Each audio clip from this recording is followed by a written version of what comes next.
Very good morning everyone. स्वागत करते हैं एक बार फिर से हम आपके अपने यूट्यूब चैनल CUET बाय कवि क्लासेस में। आज आप लोग के लिए गुड न्यूज़ लाया हूं मैं। और इस गुड न्यूज़ में आप लोग के लिए क्या है कि CUET का जो ऑनलाइन फॉर्म है वो आप लोग का शुरू हो चुका है। और फॉर्म भरने से पहले आप लोगों के लिए एक सजेशन मैं देना चाहूँगा कि ज़रूर इस वीडियो को देखें फॉर्म भरने से पहले। तो चलिए जानते हैं कि क्या है इस वीडियो में। सबसे पहले आपको बताना चाहेंगे कि यह जो फॉर्म आया है वह आपका कॉमन यूनिवर्सिटी एंट्रेंस टेस्ट यानी कि अंडर ग्रेजुएट के लिए केवल आया है। यह पीजी के लिए नहीं आया। पहले आपको बता देना चाहते हैं, जो लोग कंफ्यूजन में थे कि ये पीजी के लिए बीएड के लिए, तो आपका बीएड और पीजी के लिए नहीं है, केवल केवल यूजी कोर्सेज के लिए यह लागू किया गया है। कुछ इंपॉर्टेंट जो आप लोग के डेट्स हैं उनके बारे में आपको बताना चाहूँगा कि सबसे पहले जो ऑनलाइन एप्लीकेशन फॉर्म होगा वो आपका 6 अप्रैल से भरना शुरू हो जाएगा। ठीक है, 5 बजे यानी कि 6 अप्रैल 5 बजे से आप लोग अपना फॉर्म को भरना शुरू कर देंगे। यानी आप लोग चाहें तो आज से अपना फॉर्म जो है वो आप लोग भरना शुरू कर देंगे। ठीक है, इसके बाद लास्ट डेट जो है आपका 6 मई है, यानी कि पूरे 1 महीने का आपको समय मिल रहा है, 1 मंथ का आपको टाइम मिल रहा है आपको फॉर्म को सबमिट करने का। तो कोई भी जल्दी मत करिएगा, सारी चीज़ें पहले पढ़कर समझ करके ये फॉर्म को भरिएगा। कोई भी गलती करेंगे तो फिर दिक्कत आप लोग को झेलनी पड़ेगी। ठीक है, इसके बाद अगर मान लेते हैं कि गलती कोई हो भी जाती है तो उसके लिए करेक्शन आपका डेट आपका आएगा कि एप्लीकेशन में कोई आपको करेक्शन करना है तो उसके लिए जल्द ही डेट अनाउंस की जाएगी, क्या आप लोग यहाँ पे करेक्शन कर सकते हैं। अब बात करते हैं एग्जामिनेशन की जो डेट है वह दी गई है कि first and second week of July, यानी कि जुलाई के फर्स्ट और सेकेंड वीक में आप लोग का जो एग्जामिनेशन होगा वह होगा। और ड्यूरेशन ऑफ एग्जामिनेशन यह 2 स्लॉट में होगा, यानी कि 2 शिफ्ट में एग्जामिनेशन होगा। पहला जो होगा वह सुबह होगा और दूसरा जो होगा वह आपका शाम को होगा।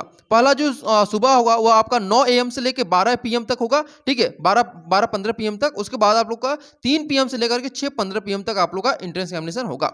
इसके बाद अलावा बात करें कि फर्स्ट शिफ्ट का जो टाइम ड्यूरेशन रहेगा वह कितने का होगा, तो 155 मिनट आपको मिलेगा फर्स्ट शिफ्ट के लिए, और सेकंड शिफ्ट में आपको 225 मिनट मिलेंगे, यानी कि दोनों शिफ्ट में आप लोगों को अपीयर होना भी कंपलसरी है।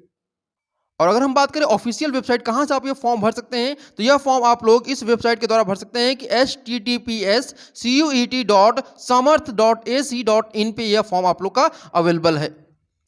अब बात करते हैं हम लोग फी स्ट्रक्चर क्या इसका है। तो देखिए टाइमिंग ऑफ एग्जामिनेशन ये आपका 2 स्लॉट में हो रहा है, स्लॉट 1 और स्लॉट 2। तो स्लॉट 1 जो होगा आपका 9 से लेकर 12-15, और स्लॉट 2 जो होगा वो आपका 3 बजे से लेकर के शाम के 6:45 तक होगा, यानी कि पौने 7 बजे तक। अब बात करते हैं कि इसमें जो स्लॉट 1 है इसमें आप लगभग 4 सब्जेक्ट का पेपर दे सकते हैं, और स्लॉट 2 में लगभग 5 सब्जेक्ट के पेपर आप लोग दे सकते हैं। और यहाँ पे अगर आप बात करते हैं इंडिया में, अगर आप पेपर दे रहे हैं, ठीक है, इंडिया में पेपर दे रहे हैं और सेंटर आपका इंडिया में है, तो जनरल कैंडिडेट के लिए 650 रुपये रखा गया है।